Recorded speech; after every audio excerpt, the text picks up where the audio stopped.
दोस्तों, ये कहानी आज से तकरीबन 55 साल बाद की है, जहां हमें दिखाया जाता है कि कैसे दुनिया पहले जैसी नहीं रही। पूरी पृथ्वी नष्ट हो चुकी है, चारों ओर बस बंजर जमीन और मुरझाए हुए पेड़ है, जिसका कारण है बढ़ता हुआ तापमान। पिछले 5 सालों में टेम्परेचर में 10 डिग्री की बढ़ोतरी हुई है। जी हाँ, सिर्फ 10 डिग्री। आपको बता दो कि आज के समय में यानी कि रियलिटी में ये टेम्परेचर 2 डिग्री बढ़ चुका है, जिससे आप रियलिटी और कहानी को रिलेट कर सके। टेम्परेचर बढ़ने से अब सब कुछ बर्बाद हो गया है। गिने चुने लोग ही जिंदा हैं जो कि अपने अपने घरों में रहते हैं, सिर्फ रात में ही निकलते हैं ताकि कुछ खाने को मिल सके, जो खुद इंसान ही है। इंसान ही इनका खाना है, क्योंकि अब वही बचे हैं। लोगों ने अपने मुंह और पूरे बदन पर कपड़े बांध रखे हैं ताकि वो तीखी सूरज की किरणें इनके शरीर पर ना पड़े, वरना वो वहीं जलकर भस्म हो जाएंगे। इस दौरान हम 3 लोगों को देखते हैं जो कि हमेशा अपनी कार में रहते हैं, क्योंकि उनका कोई ठिकाना नहीं है। इसमें 2 लड़कियां हैं जो बहनें हैं, जिनके नाम है मैरी और कोरा। जो लड़का है वो है फिलिप्स, जो कि मैरी का पार्टनर है। ये तीनों काफी समय से साथ में सरवाइव कर रहे हैं इन हालातों में। पर कुछ दिन पहले इन्हें पता लगा कि अभी भी कुछ ऐसे पहाड़ हैं जहां पर मौसम ठंडा है, जहां उन्हें कुछ इंसान भी मिल जाएंगे। इसीलिए ये सभी उसी की ओर जा रहे हैं। बीच में फिलिप्स फ्यूल चेक करने के लिए उतरता है और तब हमें बाहर का वो तबाही का मंजर देख पाते हैं। चारों ओर बस लू की लपटें धुधक रही हैं, न कोई इंसान न कोई इसकी जात। फिलिप्स को आसमान में एक पंछी उड़ते हुए दिखाई देता है, जो काफी हैरानी की बात थी, लेकिन शायद उनके लिए संदेश भी हो सकता है कि अब वो मंजिल के ज्यादा दूर नहीं है। तो आगे जाकर ये लोग पेट्रोल पंप पर रुकते हैं, जहां फिलिप्स फिलअप करने लगता है। वहीं दोनों बहनें ग्रोसरी स्टोर में चली जाती हैं, कुछ खाने और पानी की तलाश में, क्योंकि आज के समय में पैसों की कोई अहमियत नहीं है। बस वैल्यू है तो पानी और खाने की, क्योंकि इसी को खाकर और पीकर वो खुद को जिंदा रख सकते हैं, ना कि पैसों पर। इन्हें चौकन्ना भी रहना है, क्योंकि किसी भी वक्त कोई दूसरा शख्स इनके ऊपर हमला करके इनका सामान चुरा सकता है, या फिर इन्हें ही मार कर खा सकता है अगर वो ज्यादा भूखा हुआ तो। इतनी देर ढूंढने के बाद दोनों को कुछ नहीं मिलता, लेकिन तभी मैरी को बाहर कोई अनजान शख्स दिखाई देता है, जो उनकी कार से सामान को चुरा रहा था। वो चिल्लाकर फिलिप्स को आवाज लगाती है, जो कि फौरन उनके पास आता है। पर वो भागकर ग्रोसरी स्टोर में आ जाता है, जो कि कोरा को बंदी बना लेता है। दरअसल वो कई दिनों से भूखा है, अब उसे बस खाना चाहिए। इतने में पीछे से उसके ऊपर फिलिप्स हमला करता है। दोनों में भयंकर लड़ाई होती है, पर आज लड़ने से किसी का भला नहीं होने वाला। जो बात इन्हें कुछ ही देर में समझ आ गई थी, वो अनजान शख्स फिलिप्स को बताता है कि वो एक मैकेनिक है। उसने उनकी कार को देखा है और अब वो बस कुछ ही देर चल सकती, क्योंकि बाहर गर्मी ने उसका इंजन खराब कर दिया है। पर अगर वो उसे कुछ खाना और पानी दे तो उसकी कार को ठीक कर देगा, जिससे वो मंजिल तक पहुंच जाएंगे।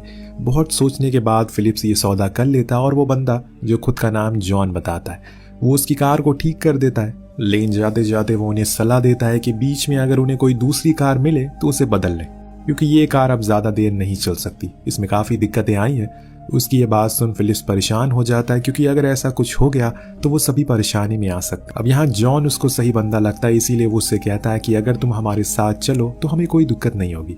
अब जॉन तो यही चाहता था कि कोई साथ उसे मिल जाए, इसीलिए वो मान जाता है। लेकिन इस बात से दोनों लड़कियां खुश नहीं थी, क्योंकि उन्हें जॉन सही नहीं लग रहा था। पर क्या करें, और कोई ऑप्शन भी तो नहीं है। अब चारों ही पहाड़ों की ओर निकल जाते हैं और अपने साथ कुछ एक्स्ट्रा फ्यूल भी रख लेते हैं ताकि आगे काम आ सके। कुछ मील जाने के बाद एक बाधा आ जाती है। एक आयरन क्रेन वहीं गिरी पड़ी थी, जिसमें पहले फिलिप्स और जॉन हटाने की कोशिश करते हैं, फिर उसमें वो हल्का सा भी खिसक पा नहीं रही थी, इसीलिए वो उसे कार से बांधकर साइड करते हैं। लेकिन तभी उन्हें वहीं नीचे खाई में एक कार गिरी पड़ी मिलती है, जिसका शायद अभी कुछ दिन पहले एक्सीडेंट हुआ, और इन्हें कुछ उसमें खाने पीने का सामान भी मिलता है। इसीलिए दोनों नीचे आते और वहां सच में पानी और खाना था, जो देखकर ये बहुत खुश होते हैं। कुछ ही घंटों में रात भी होने वाली है, इसीलिए इन्हें जल्दी से यहाँ से जाना होगा और कहीं शेल्टर लेना होगा, क्योंकि रात में ही वो लोग शिकार करने के लिए बाहर आते हैं। पर इन्हें उस पानी को स्टोर करने के लिए एक बॉक्स की नीड है, जो कि ऊपर कार में है। इसीलिए फिलिप्स वॉकी टॉकी से मैरी को कहता है कि वो उस बॉक्स को लेकर नीचे आ जाए ताकि हम पानी को भर सके। वो ये कहकर मना कर दी, वो अपनी बहन को ऐसे अकेला छोड़कर नहीं आ सकती। हालांकि फिलिप्स उसे बहुत समझाता है, लेकिन वो नहीं समझती। और जब ये बात कोरा सुनती है तो वो कहती है कि वो कोई छोटी बच्ची नहीं है, वो अपना ख्याल खुद रख सकती है। उसकी बातों से मैरी गुस्से में नीचे चली जाती है, लेकिन बीच रास्ते में इन्हें ऊपर से कोरा की चीखने की आवाज आती है। तीनों तुरंत ही ऊपर की ओर भागते हैं, जिस चक्कर में मैरी का पैर मुड़ जाता है और वो जाकर पत्थर पर गिरकर वहीं बेहोश हो जाती है। जब कुछ समय बाद उसकी आंख खुलती है तो आसपास कोई नहीं था, एकदम सन्नाटा था, रात हो चुकी है। लेकिन उसे अपनी बहन की फिक्र थी, इसीलिए वो ऊपर जाती है, पर वहां भी वो नहीं थी।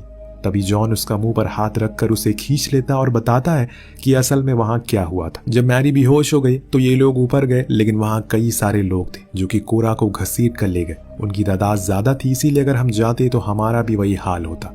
वो भूखे थे जिसमें वो किसी भी हद तक जा सकते हैं। खुद की भूख मिटाने के लिए कुछ भी कर सकते हैं, इंसान को भी खा सकते हैं। जो सुनकर वो बेचारी अपनी छोटी बहन के बारे में सोचकर रोने लगती है। तभी उसे फिलिप्स भी मिल जाता है, जिसके गले लगाकर वो कहती है कि हमें उन लोगों तक पहुंचना होगा जिन्होंने कोरा को पकड़ा हुआ है। न जाने वो किस हाल में होगी, पर फिलिप्स ये कहकर मना कर देता है कि वो पता नहीं कहाँ गए, हमें पहाड़ों पर चलना चाहिए, वहाँ इंसानियत है, हम जिंदा रह सकते हैं, वरना ऐसे तुम्हारी बहन को ढूंढने के चक्कर में हम सब मारे जाएंगे।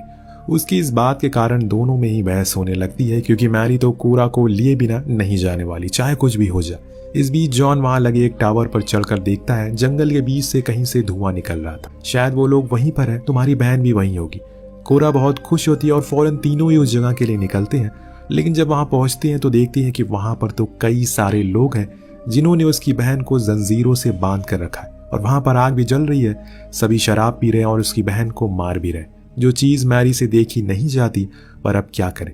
तभी जॉन उन्हें एक आइडिया देता है कि मैं वहां पर जाकर एक धमाका करूंगा जिससे उन लोगों का ध्यान भटक जाएगा, वहां जाकर तुम्हारी बहन को ले आएगा।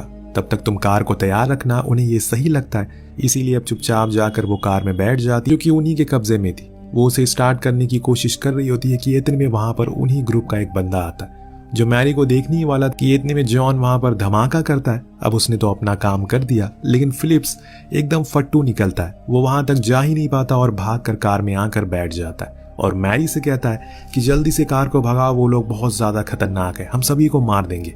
लेकिन मैरी अपनी बहन को ऐसे मरने के लिए छोड़कर नहीं जा सकती, और यहाँ फिलिप्स को भी उस पर गुस्सा आने लगता है। तभी वो दोनों देखते हैं कि वो सभी उन्हीं की ओर आ रहे हैं, इसीलिए मैरी के पास अब कोई चारा ना होने की वजह से वो कार को वहां से ले जाना ही पड़ता है। लेकिन जाते टाइम तभी एक बंदा आखिरकार उन पर हमला कर ही देता है। उसी की वजह से फिलिप्स के पैर में चोट भी लग जाती है, लेकिन वो दोनों वहां से निकलने में कामयाब थे।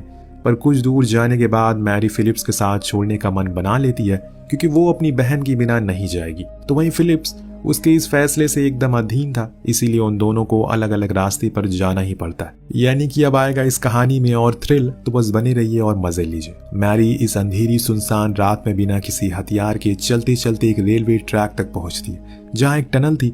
उसी में से उसे कोरा का बैग मिलता है, उसमें रखी एक फोटो जो कि उन दोनों की बचपन की थी, जिसे देखकर वो रोने लगती है। उसने इतने सालों से उसकी रक्षा की, हर मुसीबत से बचाया, लेकिन आज वो आखिर में बेबस और बेसहारा हो गई। अकेली बेचारी कहां कहां तक जाएगी? वो तो एक लड़की भी है, अगर किसी ने उसे देख लिया तो न जाने उसका क्या हाल करेंगे। पर इतने में हम उसकी ओर आते हुए एक शैडो को देखते हैं, जो किसी और की नहीं बल्कि फिलिप्स की थी। वो लंगड़ाते हुए जैसे तैसे करके उसके पास आ ही जाता है और कहता है कि वो उसे ऐसे अकेले कभी नहीं छोड़ सकता, हम दोनों मिलकर उन दोनों को ढूंढने के लिए जाएंगे। तो अब दोनों ही साथ में उस टनल को पार करते हैं, पर जब बाहर निकलते हैं तो सुबह हो चुकी थी। अब सुबह का तापमान बहुत ज्यादा होता है, जो तकरीबन 60 डिग्री से भी ज्यादा, जो देखकर मैरी फौरन अंदर आती है और तभी फिलिप्स गिरने लगता है, क्योंकि उसकी हालत अब ठीक नहीं थी। अब वो उसे और आगे चलने की इजाजत नहीं देती, इसीलिए वो उसे वहीं रुकने के लिए कहती है और खुद अकेले जाने का फैसला करती है। अगर उसे कोई मदद मिली तो वो मदद जरूर लेकर आएगी। फिलिप्स उसे अपनी शर्ट उतार कर देता है ताकि वो थोड़ी और कवर हो जाए, वरना ऐसे तेज तापमान में जाना वो मारी जाएगी। अब मैरी का यहाँ से सफर अकेले ही शुरू होता है। वो पूरे दिन चलती रहती है, कभी वीरान ब्रिजों पर, कभी किसी बंजर मैदानों में। कहीं दूर जाकर उसे एक चर्च नजर आता है, जिसके अंदर जाकर वो खुद ब खुद सो जाती है। जब उसकी आंख खुली तो उसने अपने सामने किसी औरत को देखा, जिसने उसे पीने को पानी दिया और कहा कि उसका नाम एंजेलिना है। वो भी उसी की तरह एक सर्वाइवर है, पर उसे यहाँ पर अकेले नहीं रहना चाहिए, क्योंकि ये जगह उसके लिए ठीक नहीं है। यहाँ पर कुछ ऐसे लोग हैं जो कि लड़कियों को बंदी बना लेते हैं और फिर उनसे जबरदस्ती बच्चे पैदा करवाते हैं। उसकी बातों में एक सच्चाई थी जो मैरी को अपनी ओर आकर्षित करती है, इसीलिए वो उसके साथ चलने लगती है। दोनों काफी दूर तक चलते हैं, जिस दौरान मैरी उसे फिलिप्स के बारे में भी बताती है, जो काफी घायल है।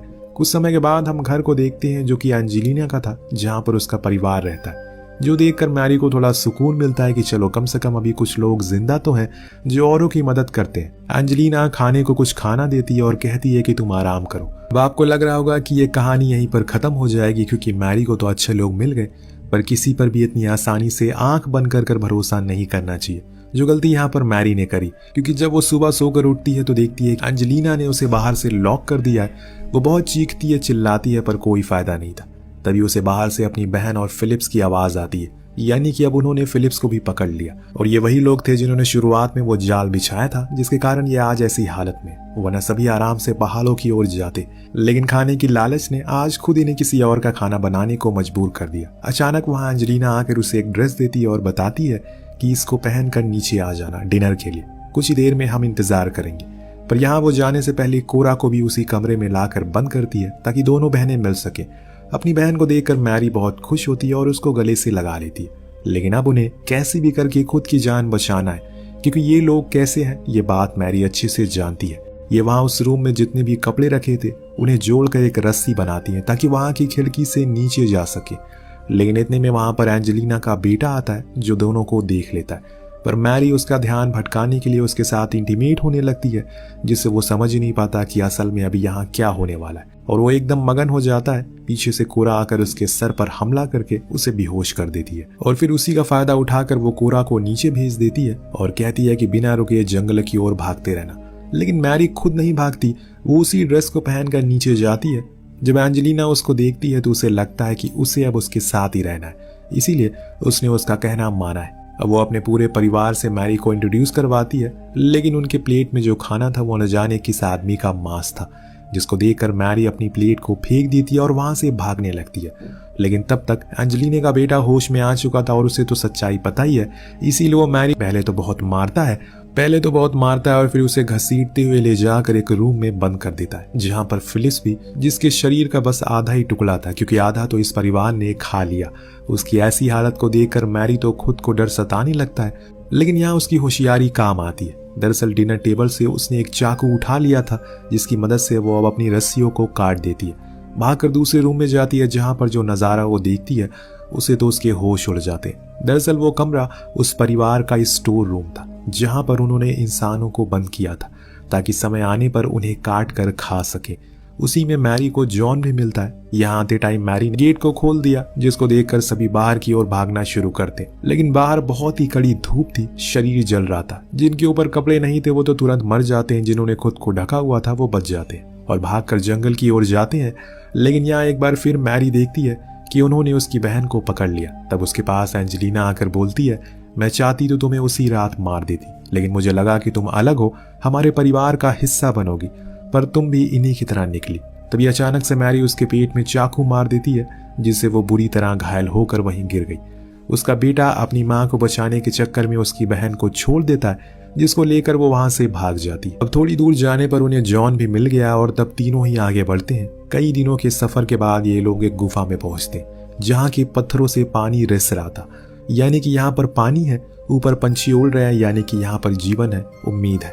वो अपनी आगे की जिंदगी को यही काट सकते हैं। तीनों ही बहुत खुश होते हैं, लेकिन जब पहाड़ पर चलकर वहां का पूरा नजारा देखते हैं तो सब कुछ हूबहू था। वो जगह भी वीरान और बंजर थी, यानी कि अब कोई भी जगह पृथ्वी पर नहीं बची जहां जीवन को फिर से पहले जैसा बनाया जा सके। पर इन्हें इस बात की खुशी है कि यहाँ पर कम से कम पानी तो है, जिससे कुछ साल तक गुजारा कर सकते हैं। और दोस्तों, ये कहानी कहीं ना कहीं हमारे दृष्टिकोण को दिखाने की कोशिश करती है। शायद इसी तरीके से हाल होने वाला है आज के कुछ सालों बाद, जिसकी झलकियां अभी से हमें देखने को मिल रही है। जहां दिल्ली जैसे शहरों का तापमान 50 डिग्री पर पहुंच चुका है, तो आप सभी तैयार रहिए ऐसी सर्वाइवल के लिए, क्योंकि अंत करीब है। मिलते हैं आपसे अगली वीडियो में। Thank you so much watching. Piece.